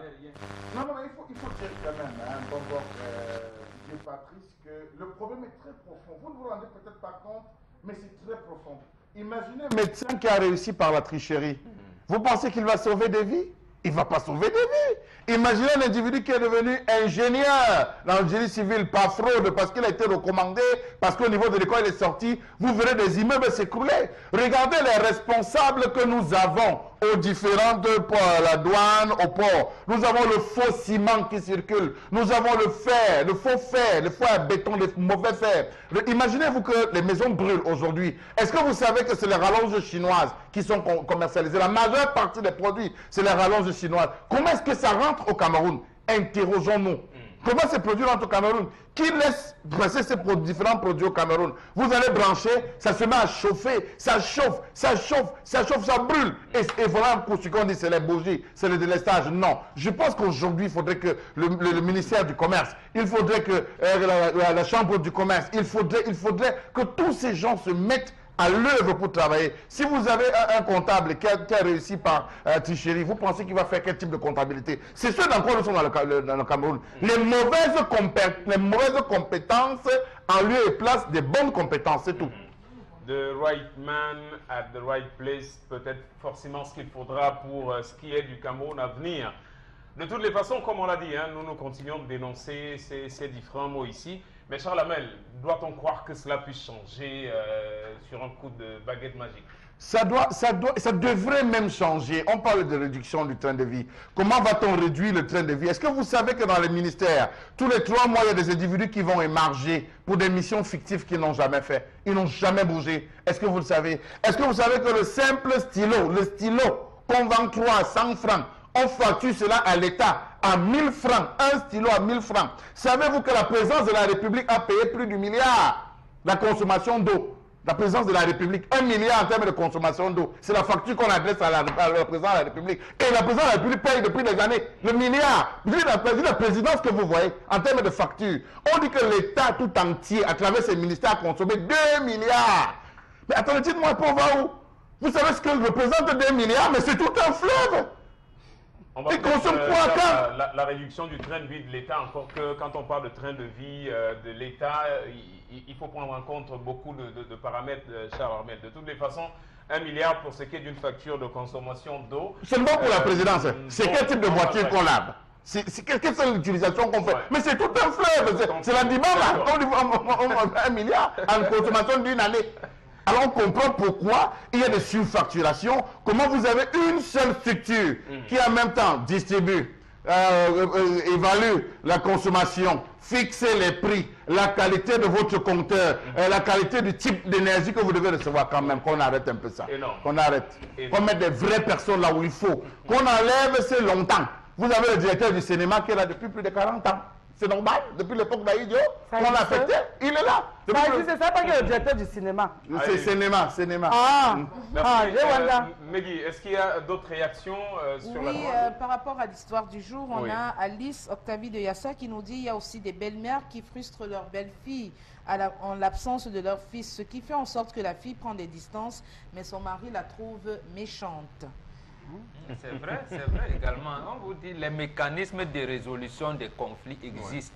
Ne prenez pas toujours comme si vous avez la solution à vous. La belle-mère va vous dire j'ai ma solution. Le mari va dire j'ai la solution. Les enfants vont dire j'ai la solution. Il existe des solutions sur le plan communautaire. Allez, enchaînons, Meggy. D'accord. Voilà, donc, Niadje Idriss depuis Limbé qui nous dit « Je pense que l'État peut bien mettre fin à la piraterie en frappant à la source. Mais que faire dans un pays où la corruption passe avant tout? Et de plus, tous ces gens qui prétendent lutter contre la piraterie utilisent des CD piratés.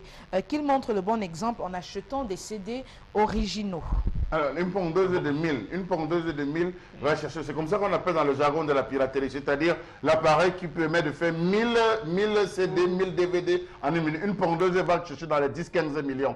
Alors, vous faites un tour de ce côté de marché Congo où j'ai été, j'ai vu, vous avez des pondeuses de 4000, 5000, 6000 CD la minute. Qui vous sort la minute? Qui achète ça? Vous pensez que c'est les petits commerçants qui peuvent acheter parce qu'ils gèrent cette industrie? Il y a des personnes qui sont tapées derrière. Comment est-ce que ça traverse le port, la douane? Comment ça traverse pour arriver? Comment est-ce que c'est monté? Ah non, on les voit. Ils savent. Voilà ce message qui nous dit « Je suis en détention provisoire depuis 7 mois aujourd'hui et j'ai déposé ma demande de mise en liberté provisoire au parquet. Mais jusqu'ici, je ne sais pas pourquoi je fais face à cette lenteur de la justice. Peut-être quelqu'un peut avoir une solution car je risque d'avoir une crise cardiaque. » Non, mais la solution officielle voudrait, effectivement, ils l'ont reconnu eux-mêmes. Même la Commission nationale des droits de l'homme et de la liberté a dit qu'il y a plus de prévenus que de condamnés dans nos prisons. Oui. Or, on dit aux magistrats, c'est eux qui se plaignent de la surpopulation carcérale. Mais enlevez les données de liberté provisoire. Faites en sorte que les gens comparaissent libres. Ils ne veulent pas. Et c'est eux qui se plaignent d'avoir des dossiers. Magistrat vous dit j'ai 200 dossiers, alors qu'ils ne les traitent pas. Donc, c'est le laxisme. Il faut vous en prendre. Peut-être envoyer une lettre, adresser une lettre au chef de l'État. Peut-être arrivera-t-elle, de toutes les façons. Et surtout, beaucoup de courage à notre ami qui subit en tout cas cette pression morale aussi. Meggy, la suite, si on faisait un petit détour également dans les réseaux sociaux pour voir ce qui nous est proposé ce jour. Eh oui, donc Didier Patrice, les réseaux sociaux, la revue des réseaux sociaux, il faut le dire aujourd'hui, sera alimentée par 2 actualités. On va parler en premier justement de ces inquiétudes, car le Cameroun pourrait ne pas organiser la prochaine CAN 2019, même si les autorités ou alors le pouvoir en place veut nous faire croire le contraire. On espère que ce sera fait. Et il faut dire que les infrastructures nécessaires justement pour accueillir cette grande compétition continentale tardent encore à sortir du sol. On pense aux hôtels, aux stades, aux routes qui laissent à désirer. Le stade d'Olembe, par exemple, qui est situé à près de 13 km du centre-ville et d'une capacité de 60 000 places, sa construction qui a été confiée au groupe italien Piscini. On se demande donc quand est-ce qu'on aura ce stade dont la construction sera arrivée à son terme. On a de fortes inquiétudes sur la toile, ça s'inquiète également. Les internautes se disent que Pourquoi est-ce qu'on devrait toujours arriver à se retrouver face à ce genre de situation où on a l'impression que les Camerounais sont toujours surpris par des choses. On a cette CAN donc qui est prévue ici au Cameroun, dont on sait qu'elle sera organisée au Cameroun depuis des années. Pourquoi est-ce que c'est toujours à la dernière minute qu'il y a un sursaut de la part de nos autorités? Aujourd'hui, quand on en soit à 2017, déjà presque la fin de l'année qui est en train d'arriver, et qu'on ne voit rien de concret véritablement. Nous allons pouvoir commenter la toute première. Ils ont dit, Megui, que c'est construit à 3 endroits. La phase du Cameroun est finie. Une autre phase est en train de développer en Italie. Donc ils vont seulement venir, d'autres vont dire, ah mais, ils vont venir seulement faire les derniers assemblages. Donc ne soyez pas pressés. Ils ont dit septembre 2018. Ils ont dit septembre 2018. Bon, fait bien de rappeler que c'est la bouche de l'ambassadeur qui rassure que oui, le Cameroun sera au rendez-vous. En dernier de décembre 2018, lorsqu'il y aura le dernier, je veux dire, la dernière vérification, on l'a dit, le stade sera prêt. Maintenant, la FECAFOOT qui elle-même s'inquiète n'a pas dit que le stade sera prêt ou pas, mais elle a dit le stade Amadou Ahidjo est là. C'est même pas. C'est à Limbé. À Limbé, il y a le stade et tout. Nous savons que le ministre Bidon est en train de travailler. Bientôt, des commissions vont être mises sur pied. Des missions vont être organisées pour de supervision, de contrôle, d'assurance. Donc, ne vous dérangez pas. C'est comme pour la CAN 2017, non? Oui, Haribel souhaite réagir également sur... On avait enlevé IA, non? On avait enlevé IA, vous étiez fiers. C'est maintenant que vous allez reconnaître la valeur de IA. C'est Issa? IA, voilà. IA Mohamed pour la FECAFOOT. Non, je dis Issa Ayatou. Quand on a enlevé dernièrement la CAF, les Camerounais ont applaudi que 29 ans, il faut partir. C'est maintenant que vous allez voir la valeur de Issa. Donc, le Maroc va récupérer ça. Hier, je suivais aujourd'hui à 17h. Ils ont dit que c'est préfabriqué en Italie. On va seulement venir faire les installations. Les Turcs n'ont pas encore donné aussi le pas. C'est préfabriqué en Turquie.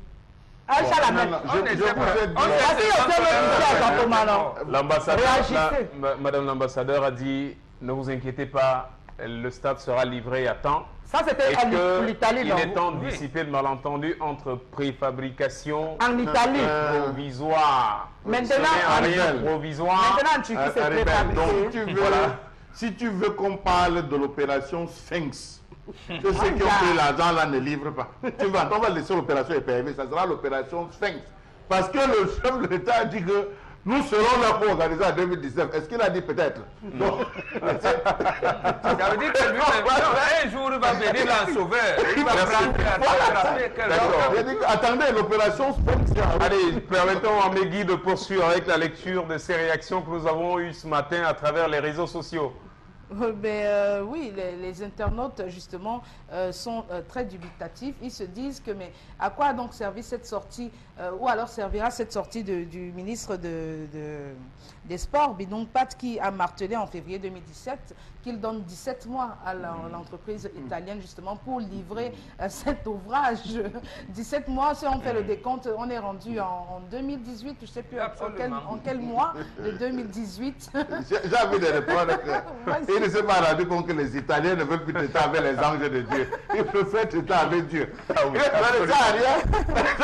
Là encore revient la grosse question de légitimité. De toute façon, les propos du ministre, nous on les prend au... Quand il y a des décisions à prendre, vous voyez, un émissaire a été reçu à la présidence de la République par le chef de l'État. Ils discutent, ils sont le ministre est où? Elles sont lui rencontre. Donc, à un moment, on a dit qu'il a compris déjà à 11 ans. Non, il faudrait de sport en général, mais est malade. Ça, il faut le dire. Toutes les différentes structures sont malades. Avec les guéguerres que nous retrouvons aujourd'hui au niveau de la FECAFOOT, ça ne va véritablement pas. Nous avons 2 cas.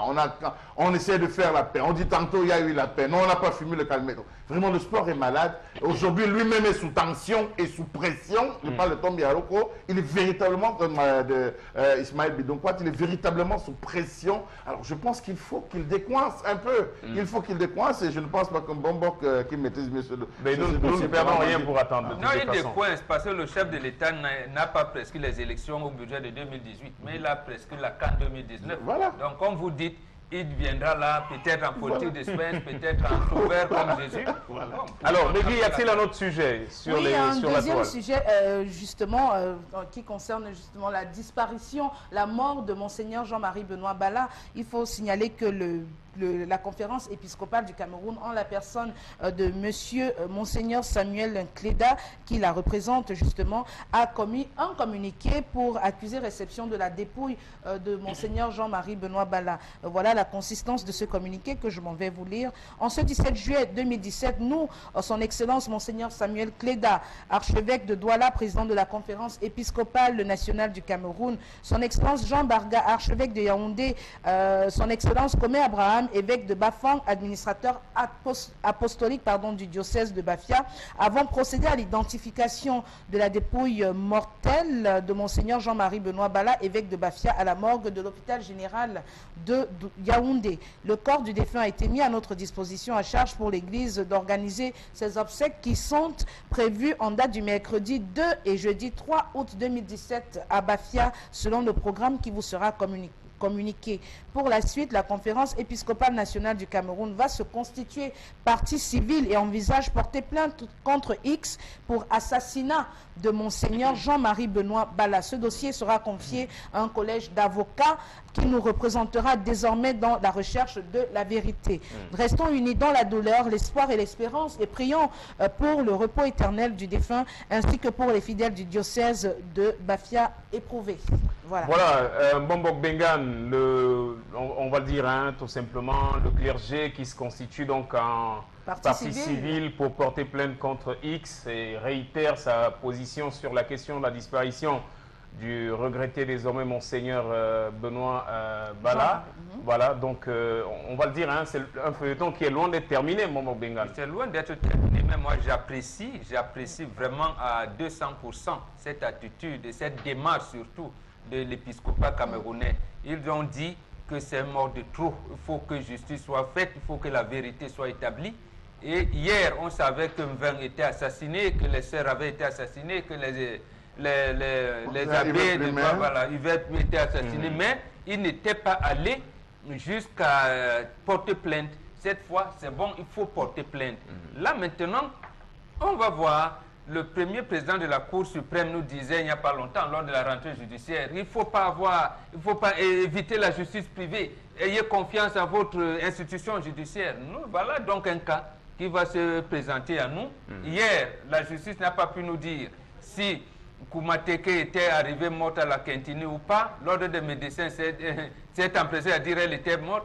La justice n'a pas pu nous dire exactement si l'enfant de Vanessa était volé ou pas. On nous dit un corps a été retrouvé en Côte, on nous amène à des choses comme ça. Aujourd'hui, l'épiscopat vous dit on verra la vérité. Et là, s'ils portent plainte, comme ils ont dit, ça veut dire que même les conclusions qui semblent être retrouvées dans le communiqué de procureur près de la cour d'appel, de procureur général près de la cour d'appel de Centre, seront revues.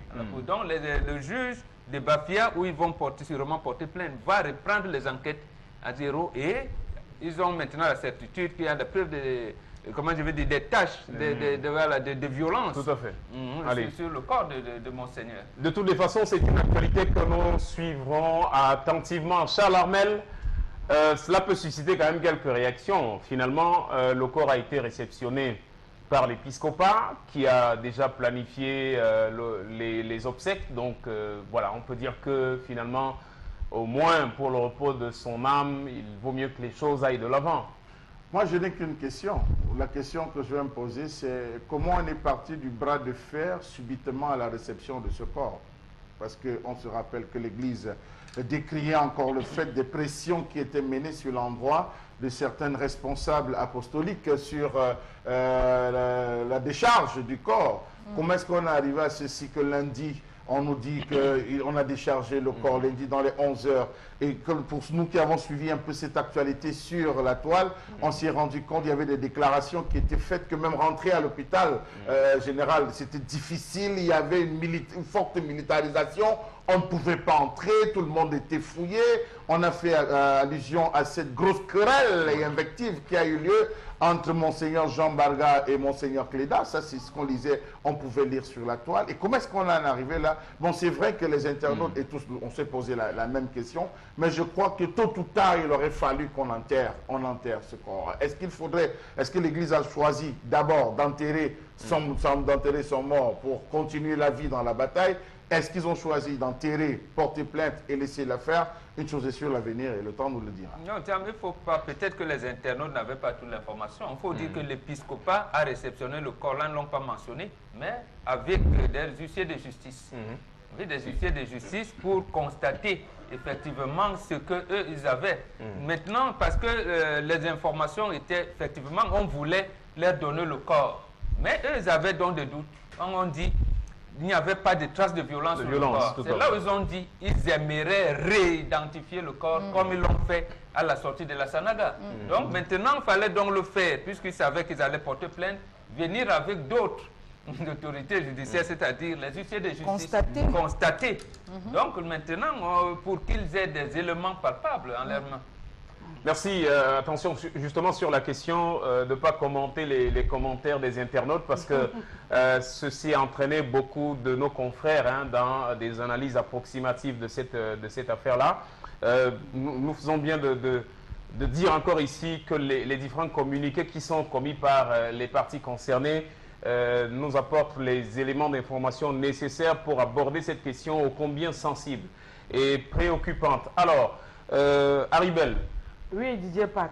Ce que moi, je vais dire à Monseigneur Cléda, de ne pas laisser tomber. Parce que je suis sûr que les Camerounais sont en train de dire qu'il a pris l'enveloppe. Pourquoi il signait maintenant, il allait prendre.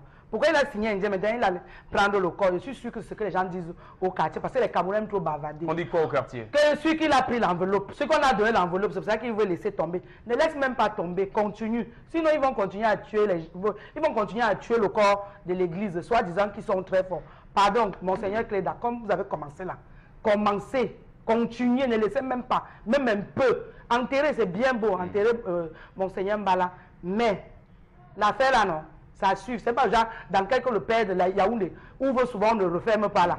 Ouvrez et en refermant, donnez-nous les informations. On va dire ça ici. Et nous allons ressortir de la question avec Megui. Mais oui, moi je suis extrêmement satisfaite de cette position du clergé, voilà, qui réitère aujourd'hui que leurs intentions du début étaient très sincères, c'est-à-dire que mener ces enquêtes, mener cette histoire jusqu'au bout, avoir le fin mot de l'histoire, élucider justement ce mystère. Qui est-ce qui en veut au clergé? Mais voilà, on a donc cette réaction de monsieur, le Monseigneur Samuel Cléda, qui vient aujourd'hui poser la détermination des autorités catholiques. C'est une très bonne chose. Moi, je suis très très satisfaite et je crois que l'ensemble des Camerounais aussi les mêmes. Néanmoins, il faudrait peut-être que oui, aujourd'hui, le corps de Monseigneur Jean-Marie Benoît Bala aille enfin sous terre, parce qu'on ne peut pas indéfiniment le garder comme ça, qu'il repose en paix. Et puis la suite, c'est à nous les hommes qui restons sur terre. On va essayer d'aller jusqu'au bout de l'histoire. Merci. J'ai eu l'impression que Mombok souhaitait rebondir sur la question avec les différents groupes qui se présentent. Mais j'allais dire que là maintenant, on verra, j'ai dit.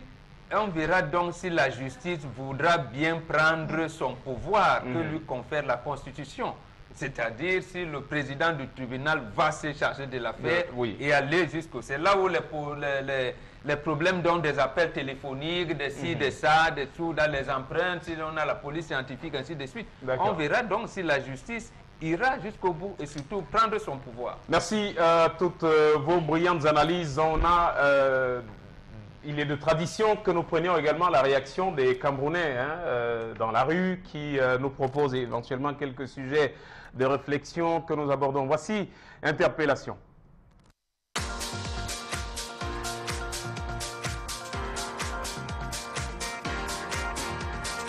Il faut que les gens prennent conscience parce que je prends un simple exemple, le fait des embouteillages qui se vivent actuellement dans la ville et qui ont tous sévi. Et je pense que ça va toujours, il y en aura toujours tant que les uns et les autres ne prendront pas conscience. Parce que bien que le gouvernement peut faire le maximum d'efforts pour viabiliser les rues, pour donner les marques de signalisation, tant que nous, les usagers, on ne puisse pas respecter cela, on sera toujours dans la même situation. Je prends un cas, les 2 voies de déviation du pont de Bonabéry. Bon, vous voyez normalement que si les uns et les autres respectaient ces 2 voies et que tous allaient à la file indienne, chacun devait y aller. Mais les uns veulent aller à gauche, à droite, au point où on retrouve les voies qui sont faites peut-être pour une voiture, se retrouvent élargies à 6 voitures. Et quand les motos viennent s'en mêler, c'est la catastrophe. Donc moi je pense que pour peut-être parier à cette situation, il faut que le Camerounais essaie d'être discipliné. Et toujours se poser la question. On dit toujours qu'est-ce que l'État fait pour moi? Qu'est-ce que le Cameroun fait pour moi? Si chaque Cameroun avant de dormir peut se poser la question, qu'est-ce que j'ai fait pour le Cameroun aujourd'hui? Je crois que les choses peuvent changer. Parce que prenez par exemple mes amis Bensikine, moi j'ai une moto avec laquelle je roule, mais je vous dis, tellement indisciplinés dans les carrefours et là ils sont plantés. Et quand bien même une voiture klaxonne, que quelqu'un bouge un peu le gars, il ne bouge même pas d'un trait. Et si vous insistez, il va que vous insulter. Donc je pense que c'est cet incivisme, par exemple, qui nous cause trop d'embouteillages. Merci pour cette interpellation du citoyen, du compatriote qui revient sur effectivement l'incivisme des usagers de la route, notamment des conducteurs de mototaxis, malgré l'élan gouvernemental qui vise à améliorer, en tout cas, ou si vous voulez, à réaménager donc les institutions ou les routes dans notre cher et beau pays. Mombo qui sourit, il a tellement envie de prendre la parole sur la question. Allez-y, Mombo. Non, notre compatriote a raison, il y a l'incivisme qui s'est installé. Mais là où je ne suis pas d'accord avec lui, c'est que l'incivisme n'a pas commencé en bas. L'incivisme a commencé en haut. Et tout le monde sait, on balaye un escalier en commençant par le haut. C'est bien à partir du président de la République jusqu'à nos maires. C'est eux qui prennent l'engagement devant le peuple que nous allons améliorer vos conditions de vie. Donc on ne supplie pas un président de la République quand on lui dit « fais les routes à Douala, fais ceci ou fais cela ». On ne le supplie pas. Il a d'ailleurs, pour le cas précis qui nous concerne, lorsqu'il parle de l'engagement, les grandes ambitions, c'était bien noté « politique des infrastructures ». Et quand il lance sa campagne à Marois, il le dit pertinemment. Donc ce n'est pas une faveur quand on le dit. Et davantage, c'est lui qui devrait donc instruire aux institutions. Donc il a la charge de donner les orientations, de faire ci ou ça. Maintenant, il parlait de l'insécurité. Lorsqu'un procureur de la République, il l'oublie, ou alors il ne veut pas savoir qu'il a la charge de la sécurité. Parce que les commissaires sont les officiers de police judiciaire. Donc ils agissent sur instruction ou sur recommandation des procureurs. Donc, regardez comment on va au niveau de l'échelle. Vous n'allez pas dire au Bensikine dont le métier n'existait pas en 1980. Ça n'existait pas, on ne connaissait pas ça. Et quelques fonctionnaires ou quelques personnes avaient leur Yamaha, leur TC. Lorsqu'on a constitué ce qu'on appelle métier, c'est arrivé comme ça précisément parce que le même gouvernement nous a mis au chômage, a mis nos parents au chômage. On s'est retrouvés comme ça et on a commencé à se débrouiller. Donc il n'appartient pas aux mototaxis de se réguler. Il appartient à l'État de réguler tout parce que précisément cet État doit donner la vision à travers son gouvernement. Merci. L'autorégulation, on va le retenir, est à écarter. Donc de toutes les façons, les responsables en charge des institutions doivent prendre haut la main leurs responsabilités et surtout veiller au bien-être des populations. Haribel. Oui, Didier Pat, il a eu raison là où il a dit « Qu'est-ce que tu as fait pour ton pays ?» Oui, ce n'est pas l'État qui va venir vous apprendre à verser les ordures dans le bac. Ce n'est pas l'État qui va venir t'apprendre à balayer ta cour. Ce n'est pas l'État qui va encore venir te dire que les dalles qu'on a déposés sur la route, tu ne dois pas les porter. Je suis désolé. Mais il y a les Camerounais qui prennent sur eux de soulever, d'attendre la nuit et venir porter, aller mettre ça devant leur porte. Ce n'est pas bien. Ce n'est plus l'État qui va venir vous dire que ce qu'on fait là n'est pas bien. Ce n'est pas l'État qui va venir te dire que tu ne vais pas prendre le sens interdit. Oui.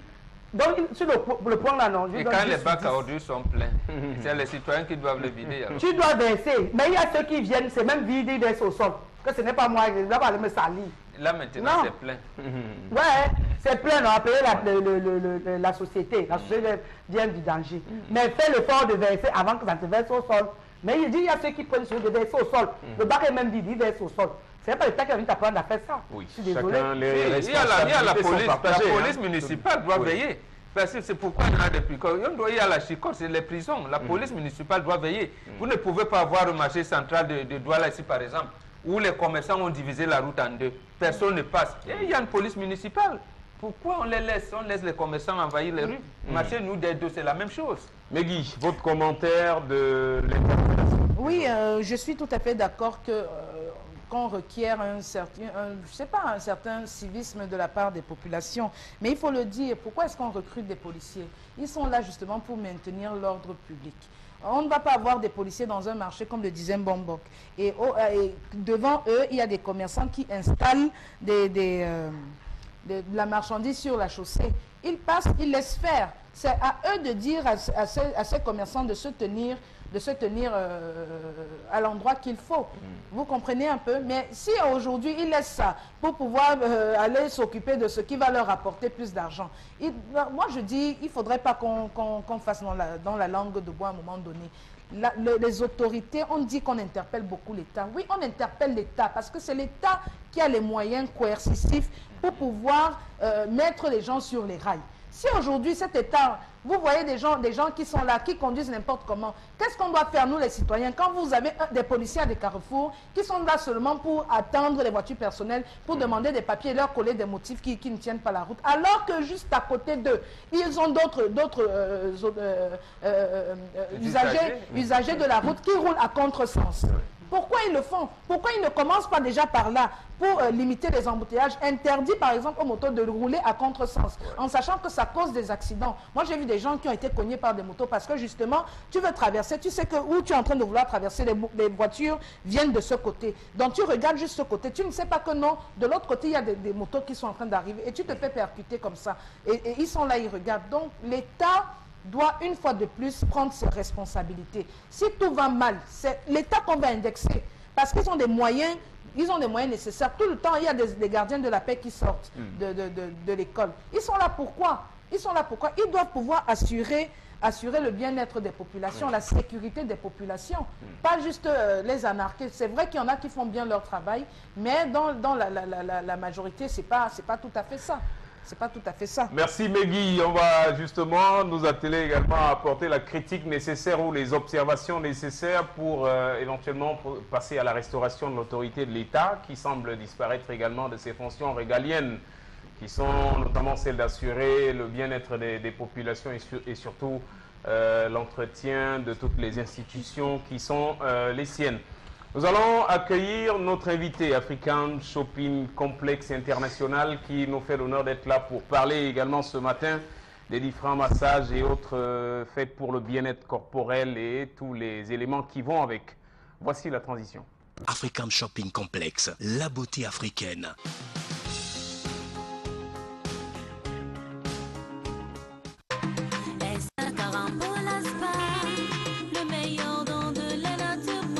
Spécialement fait à base de sel de mer, du miel et du collagène, enrichi avec orange, tomates, carottes, lait et d'autres vitamines recommandées pour la peau africaine, la gamme SR Carambola Spa élimine toutes les impuretés de la peau, protège la peau contre les infections, lutte contre la fatigue générale, revitalise la peau, rajeunit le corps, élimine les mauvaises odeurs, vous redonne une peau de bébé. The best from nature and truly natural. SR Carambola. La gamme SR Carambola Spa est vraiment magnifique, je vous assure. Vente en gros et en détail. African Shopping Complex, la beauté africaine.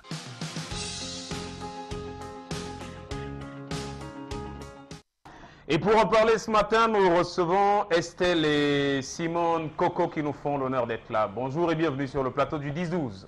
Merci et bonjour à vous Patrice, bonjour à tout le charmant panel mix d'ailleurs ce matin.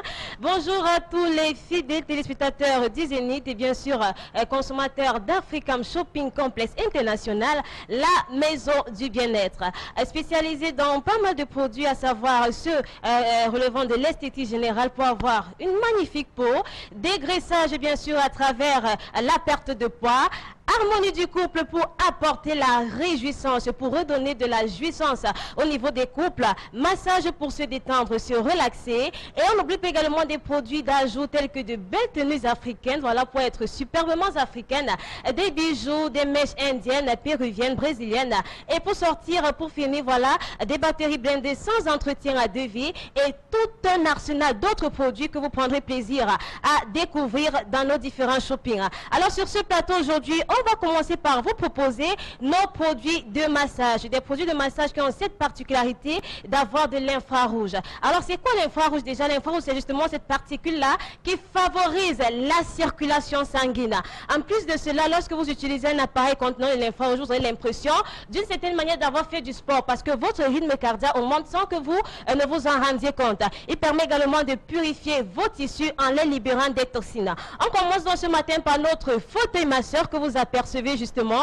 Un 3 en 1 on va dire parce que voilà, il y a la partie qui permettra de travailler le cou au niveau des raideurs. Vous avez une dure journée, voilà, les nerfs sont tendus, font mal. Cette partie justement là permettra de vous relaxer. Vous voyez les boules, ce sont justement ces boules-ci qui feront le travail. Et il y a également la partie dorsale, mesdames et messieurs, pour des personnes qui passent toute la journée assises ou encore debout. Et au niveau du dos justement, ça se raidit, ça se courbe. Vous avez besoin de vous détendre.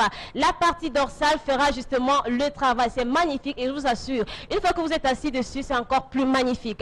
On n'oublie pas la partie justement qui concerne le fessier et les cuisses.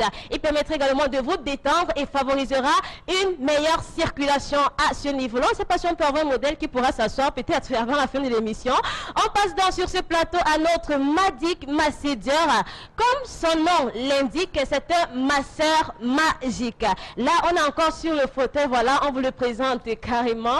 On vous démontre toute sa particularité. Vous avez une télécommande qui vous permettra de la régler à votre convenance et à votre rythme. Voilà, là, il s'agit du fauteuil masseur. On passe donc à notre Magic Masseur, notre masseur magique 8 en 1, parce que lui, il a justement plusieurs accessoires. Chaque accessoire ayant sa particularité d'atteindre une partie bien précise du corps. Lui également, il est adapté pour des personnes qui souffrent de rhumatisme, parce que là, vous avez l'accessoire qui permettra de travailler les nœuds, les articulations au niveau des bras, au niveau des genoux. Donc, il est très, très efficace. Il vous détendra après une dure journée de travail. Chaque partie étant adaptée pour chaque partie du corps. Il y a également des parties consacrées au visage. Là, c'est notre Magic Massage. Vous nous appelez tout de suite et vous rentrez en possession de votre Magic Massage. On passe à une autre catégorie de produits sur ce plateau aujourd'hui. On va s'adresser maintenant aux personnes qui ont un excès de graisse. Quand elles marchent, ah là là là là, c'est tout le Cameroun qui tremble. Tellement ça fait voudou. Il y en a marre. Il faut se dégraisser. C'est quoi? Toute la nourriture du Cameroun est en vous? Je ne pense pas. Il faut être belle, il faut être beau. C'est vrai, nous sommes africains, on est rond, mais quand même, il faut être rond avec une certaine élégance. Et là, on vous propose notre slimming capsule qui justement viendra brûler les graisses sur toutes les parties du corps. Aucune partie ne sera épargnée. Mesdames et messieurs, vous prenez votre slimming capsule et on vous assure que messieurs, vous pourrez dorénavant boutonner votre chemise comme il faut et vous mesdames, vous pourrez porter vos décolletés sans aucun souci. Là, c'est en ce qu'il s'agit de notre slimming capsule sur ce plateau. On s'adresse aux hommes également. Voilà les femmes, ne soyez pas jalouses, on reviendra avec vous. Mais on va passer aux hommes là en vous proposant notre Men Soap. C'est un savon intime qui permettra de vous libérer de tous les corps au niveau de la partie intime. En plus de cela, c'est un savon double action parce qu'en plus de vous rafraîchir, de vous maintenir propre, il va d'une certaine manière améliorer la nature. En quoi faisant? Il vous permettra justement de grossir, d'allonger et de rallonger votre partie intime. Parfois, il y a madame qui dit, tu es trop petit, voilà pourquoi voilà, tu ne fais jamais le bon match. Non, avec ce savon, mesdames et messieurs, cette petite question-là, ce petit problème-là n'aura plus lieu dans votre couple. On termine avec notre Carambola Soap. C'est notre savon, lui, adapté à toute la famille. À partir de 2 ans déjà, tout le monde peut l'utiliser. Et il y a ces personnes qui peuvent le prendre en détail ou alors ces personnes qui peuvent le prendre en gros. Il permet justement de vous donner un éclat naturel. Avec ce savon, c'est 0 bouton, 0 acné, 0 imperfection de la peau. Même les stars des plus grandes séries n'auront plus rien à vous jalouser, je vous assure. Vous serez peña, comme on dit au quartier. Et il a également cette particularité, comme on l'a dit tout à l'heure, il est pour toute la famille. En plus, nous sommes en super promotion dans nos différents showrooms. Alors, tous ces produits, vous les retrouvez dans les différents points de vente d'Africam Shopping Complex International. Isida Titel. Just Simone, I just want to add that African Shopping Complex International also sell in bulk. For those of you who want to sell or to start up a small business, no matter how small amount of money you have, African Shopping Complex can make your dreams come true. So you can contact us or visit our various agencies for more information. Thank you. Merci infiniment d'être venu. Alors, Mesdames, Estelle et Patrice, Simone tu nous permets de donner une localisation rapidement. Alors, nous sommes localisés à Douala, derrière la Totale, face paroisse Christ Roi, BP Cité, bien sûr. À Yaoundé, face garantie voyage Sam. Et nous sommes également en extérieur. Nous sommes du côté du Bénin, Cotonou, derrière le stade de l'Amitié. Nous sommes à Lomé, au Togo, face ancien immeuble Air Burkina. Venez nous rendre visite. Nous sommes carrément ouverts. Un accueil chaleureux vous y attend. African Shopping Complex International, par excellence, c'est la maison du bien-être. Merci. African Shopping Complex, la beauté africaine.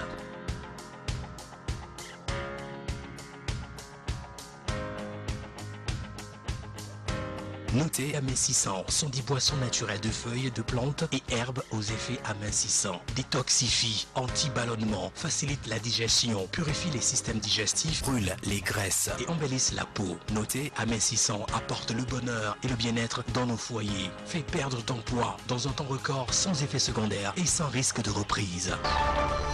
Vente en gros et en détail.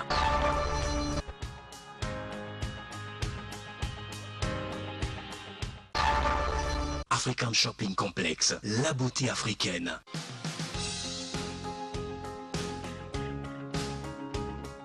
De retour sur ce plateau du 10-12 au Zénith, Megui, merci de nous livrer ces quelques réactions qui nous sont parvenues.